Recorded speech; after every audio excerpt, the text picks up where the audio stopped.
जमाना कदीम की बात है।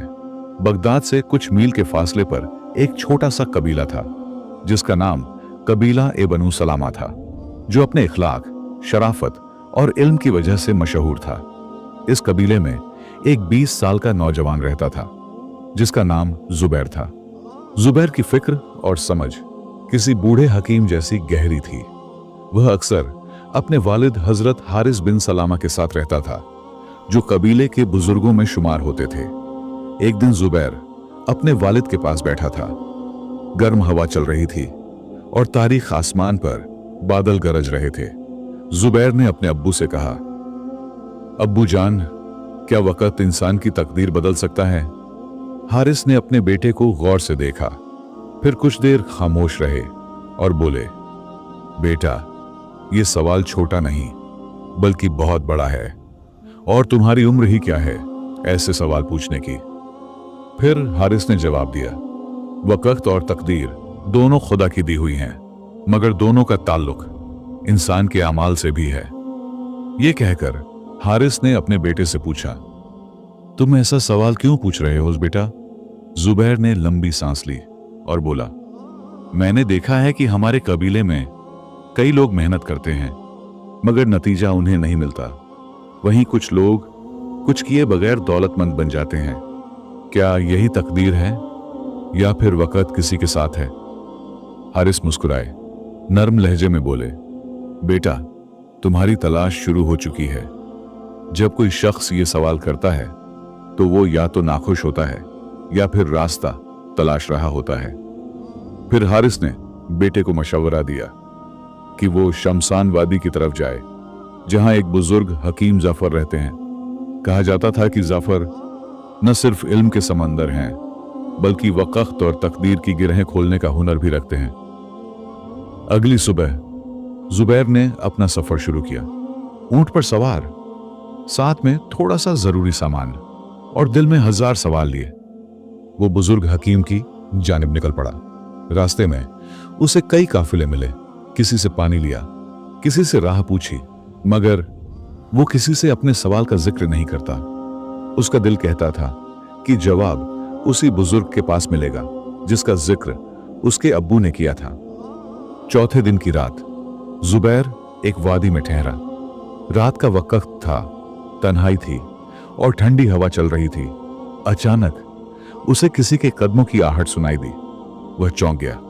जुबैर ने आवाज दी, कौन है वहां पर? उसके बाद एक अजनबी शख्स सामने आया जिसका लंबा कद था, चेहरा ढका हुआ और हाथ में एक अजीब सी लकड़ी थी। अजनबी ने पूछा, तुम जुबैर हो? जुबैर ने घबरा कर कहा, हां, मैं जुबैर ही हूं, लेकिन आप कौन हो? अजनबी ने पुरस्कार अंदाज में कहा, मैं वो हूं जिसे वक्त ने भेजा है और जिसे तकदीर ने चुना है ताकि तुम्हारी राह आसान हो जाए। जुबैर ने हैरानी से पूछा, इसका क्या मतलब है? अजनबी शख्स ने कहा, तुम्हें हकीम जाफर से मिलने जाना है, लेकिन तुम तब तक नहीं पहुंच सकते जब तक तुम 3 इम्तिहान पास ना कर लो, और ये तीनों इम्तिहान तुम्हारे अंदर के सवालों से जुड़े हैं। जुबैर कुछ कहता कि अजनबी ने अपनी लकड़ी जमीन पर मारी और चारों तरफ धुआं फैल गया। जब धुआं छौंटा तो जुबैर एक अजीब सी जगह पर था। न कोई वादी, न ऊंट, न सामान। वो एक तंग गली में खड़ा था जहां लोग परेशान और दुखी दिखाई देते थे। एक बूढ़ा उसके पास आया और बोला, बेटा, क्या तुम मुझे मस्जिद तक ले चल सकते हो? मेरे पास वक्त नहीं है और मेरे पांव जवाब दे चुके हैं। जुबैर ने फौरन सहारा दिया। चलते चलते बूढ़े ने पूछा, बेटा, क्या तुम जानते हो वक्त क्या है? जुबैर ने फौरन कहा, हां, यह तो वो चीज है जो सबके पास बराबर होती है।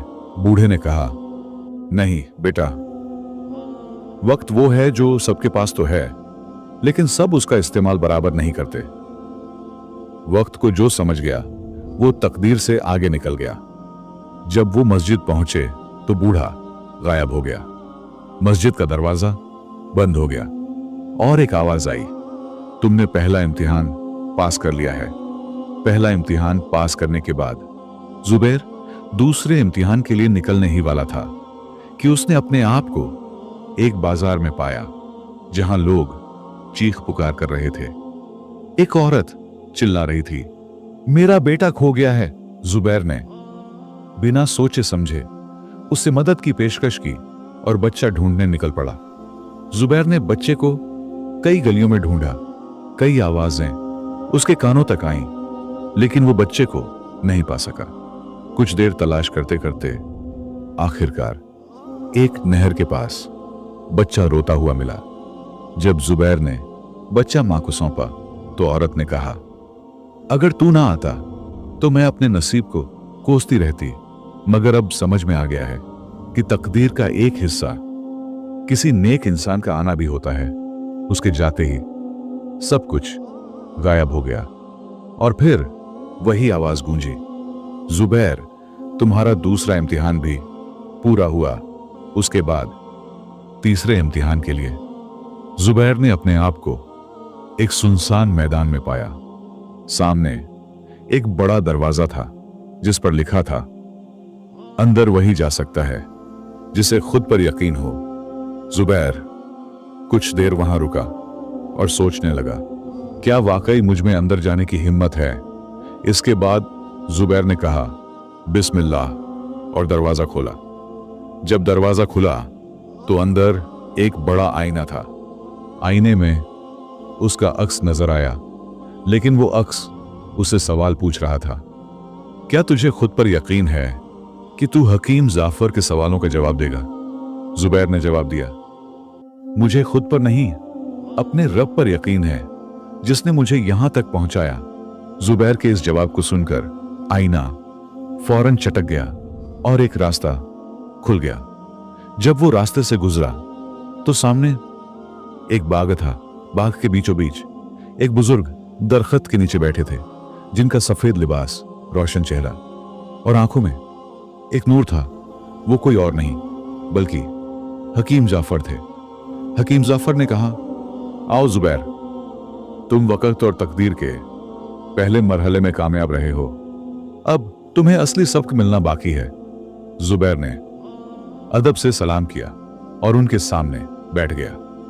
हकीम जाफर ने अपनी आंखें बंद की और बोले, जुबैर, तुम्हारे सवाल बड़े हैं, इनका जवाब सीधा नहीं है, मगर मैं तुम्हें 3 कहानियां सुनाऊंगा। हर कहानी एक हकीकत पर पर्दा हटाएगी। याद रखो, इन कहानियों को सिर्फ सुनना नहीं है बल्कि महसूस भी करना है, क्योंकि हकीकत वही समझता है जो दिल से सुनता है। हकीम जाफर ने जुबैर को पहली कहानी सुनानी शुरू की। बहुत वक्त पहले की बात है। एक सुल्तान था जिसका नाम था सुल्तान जाहिद। वो बड़ा ताकतवर था मगर बहुत घमंडी भी। वो वक्त को अपनी जागीर समझता था। हमेशा कहता, मैं जब चाहूं सब कुछ हासिल कर सकता हूं। उसके महल के सामने एक बूढ़ा मजदूर रोज अपनी लकड़ियां बेचने आता। वो वक्त पर आता, वक्त पर जाता। सुल्तान ने मजाक करते हुए कहा, ऐ बूढ़े, क्या तुझे नहीं लगता कि तेरा वक्त अब खत्म हो चुका है? मजदूर मुस्कुराया और बोला, हुजूर, मेरा वक्त मेरा साथी है, मैं उसी के साथ चलता हूं, मगर आप उसे अपना गुलाम समझ बैठे हैं। सुल्तान को यह बात चुभी। उसने मजदूर को कैद करवा दिया। मगर एक रात सुल्तान को तेज बुखार हुआ। तमाम हकीम नाकाम हुए। आखिर में मजदूर को लाया गया, जिसने सिर्फ गुनगुना पानी दिया और कुछ आयतें पढ़ी और कहा, सुल्तान, अब तेरा वक्त तुझसे जवाब मांगता है। तूने उसे समझा नहीं, बस इस्तेमाल किया। वक्त इज्जत चाहता है, हुक्म नहीं। अगली सुबह सुल्तान सेहतमंद हुआ। उसने मजदूर से माफी मांगी और कहा, आज मैं जान गया हूं कि वक्त से बड़ा कोई नहीं है, ना तख्त ना ताज। पहली कहानी सुनाने के बाद हकीम जाफर ने अपनी आंखें खोली और पूछा, क्या समझे जुबैर? जुबैर ने धीमे लहजे में कहा, मैंने इस कहानी से यह सीखा कि वक्त को जो समझा नहीं वह तकदीर को कभी समझ नहीं सकता। इसके बाद हकीम जाफर ने अपनी छड़ी जमीन पर रखी और दूसरी कहानी सुनानी शुरू की। उन्होंने जुबैर से कहा, बेटा, यह कहानी है एक गरीब लड़की काजल की, जो एक कूड़ा बीनने वाली थी। वो दिन भर कांटे, शीशे और टूटी चीजें उठाती, मगर उसके चेहरे पर कभी शिकवा नहीं आता। लोग उसे बदनसीब कहते, मगर वो हर शाम सजदा करती और शुक्र अदा करती। एक दिन शहर के बादशाह की बेटी बीमार पड़ गई। कोई इलाज काम नहीं आया। तब एक रूहानी हकीम ने कहा, जिसका नसीब सबसे बद हो वही इसे छुए। अगर वो रजामंद हो तो शिफा मुमकिन है। कई लोग आए मगर नाकाम रहे। फिर काजल को लाया गया। जब उसने राजकुमारी का हाथ थामा तो वो होश में आ गई। ये देखकर सब लोग हैरान थे। काजल ने सिर्फ ये कहा, मैंने अपनी तकदीर को तकलीफ नहीं बल्कि नेमत समझा। शायद अल्लाह को यही पसंद आया है। उस दिन के बाद बादशाह ने काजल को बेटी बना लिया। दूसरी कहानी के बाद हकीम जाफर ने जुबैर को देखा और पूछा, तुम्हें इस कहानी में क्या महसूस हुआ? जुबैर ने जवाब दिया कि तकदीर कभी कभी हमारी आंखों में नहीं, हमारे रवैयों में छुपी होती है। जिसे हम बदकिस्मती समझते हैं वो कभी हमारी सबसे बड़ी किस्मत हो सकती है। दूसरी कहानी के बाद हकीम जाफर थोड़े सख्त लहजे में बोले, अब जो कहानी सुनने वाले हो बेटा, वो तुम्हारी अपनी कहानी भी हो सकती है। ये कहकर हकीम जाफर ने कहानी शुरू की कि एक नौजवान था जिसका नाम था सलमान। उसे 3 दरवाजे दिखाए गए। पहले दरवाजे पर लिखा था वक्त चुनो, दूसरे पर लिखा था तकदीर को समझो, तीसरे पर लिखा था इरादा रखो सलमान। पहले दरवाजे से गुजरा। वहां एक घड़ी थी जो तेज भाग रही थी। उसे समझ आया वक्त किसी के लिए नहीं रुकता। दूसरे दरवाजे में किताबें थीं मगर सब बंद थीं। वो पढ़ना चाहता था मगर कुछ समझ नहीं आया। तभी एक आवाज आई, तकदीर पढ़ी नहीं जाती, महसूस की जाती है। तीसरे दरवाजे में सिर्फ एक आईना था। उसमें उसका चेहरा था मगर आंखें बुझी हुई थीं। तभी एक नूरानी आवाज आई, अगर तेरे इरादे जिंदा नहीं तो वक्त भी तेरा नहीं और तकदीर भी चुप रहती है। जब इरादा जागेगा तब वक्त तेरे साथ चलेगा और तकदीर तेरी गवाही देगी। तीसरी कहानी सुनने के बाद सलमान ने अपनी आंखें खोली और कहा, अब मैं चलूंगा खुदा की तरफ, नेक राह पर। मैं अब अपनी तकदीर से डरूंगा नहीं बल्कि उसे अपनाऊंगा। हकीम जाफर ने जुबैर की तरफ देखा और बोले, अब बताओ, क्या तुम्हारा सवाल वही है जो पहले था? जुबैर की आंखें नम थीं। वो बोला, अब्बा जान कहते थे सवाल की कीमत उसके जवाब में नहीं बल्कि उस सफर में है जो हम जवाब तक पहुंचने के लिए तय करते हैं, और मैंने वो सफर किया। हकीम जाफर ने जुबैर से आखिरी बात कही, बेटा, वक्त एक किताब है और तकदीर उसकी लिखावट, मगर कलम तुम्हारे हाथ में है। जो लिखोगे वही पढ़ोगे, जो बोओगे वही काटोगे।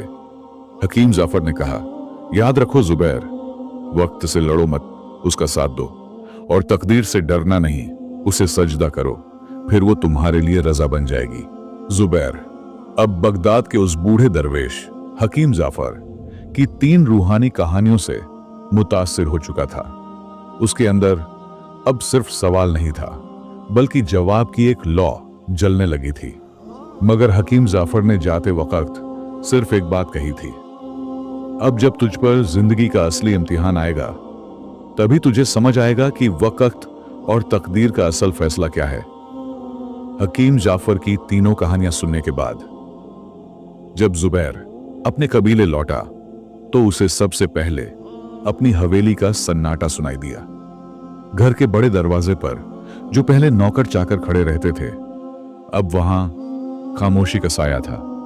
जैसे ही वो अंदर दाखिल हुआ, मां रोती हुई दौड़ी आई और उसे गले लगाकर बोली, बेटा, तुम्हारे अब्बू बहुत बीमार हैं, डॉक्टर जवाब दे चुके हैं, और तुम्हारे भाई तिजारत का सारा माल बेचकर कहीं गायब हो चुके हैं।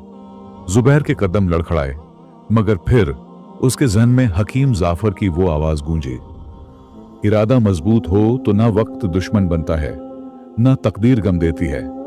जब जुबैर ने अपने वालिद की तिजारत को संभालने की कोशिश की तो उसे पता चला कि उसके दोनों भाई शैबान और रूस्तम उसकी गैर मौजूदगी में सारे दस्तावेज और माल बेच चुके हैं। कुछ असल नकदी लेकर वो किसी और शहर में बस चुके हैं। अब लोगों की नजर में जुबैर का नाम भी बदनाम हो चुका था। शहर के अमीर लोग उस पर एतमाद नहीं करते थे।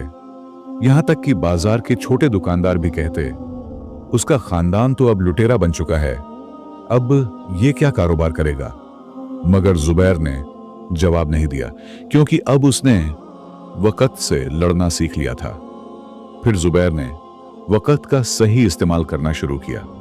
दिन में वो पुराने दस्तावेज और हिसाब की किताब पढ़ता और रात को वालिद की देखभाल करता।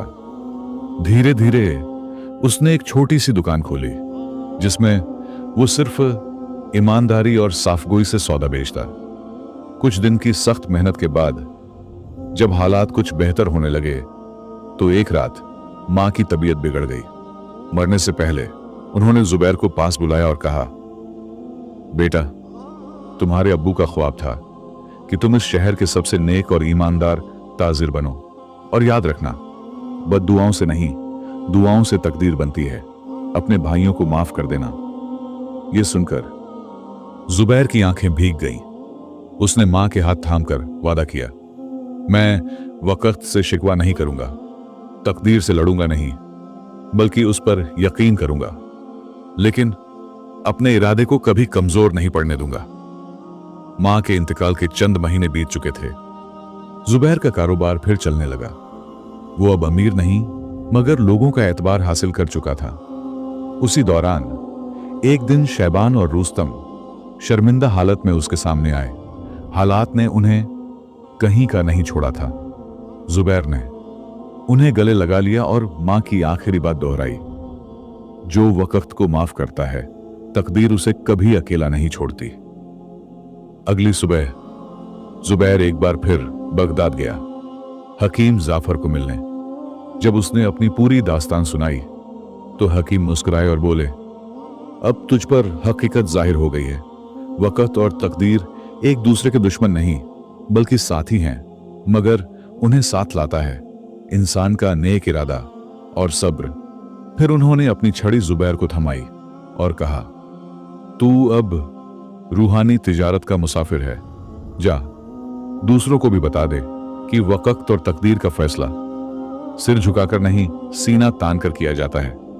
यह कहानी हमें सिखाती है कि कभी भी वक़्त को हल्के में मत लो और तकदीर पर अंधा एतबार मत करो। इंसान की कामयाबी न सिर्फ उसकी तकदीर में होती है, बल्कि उसके सही वक़्त पर लिए गए फैसलों, सब्र, अक्लमंदी और मेहनत में भी छुपी होती है। यह कहानी हमें यह भी सिखाती है कि जो अपने हालात से लड़ता है, वक़्त उसका साथ देता है।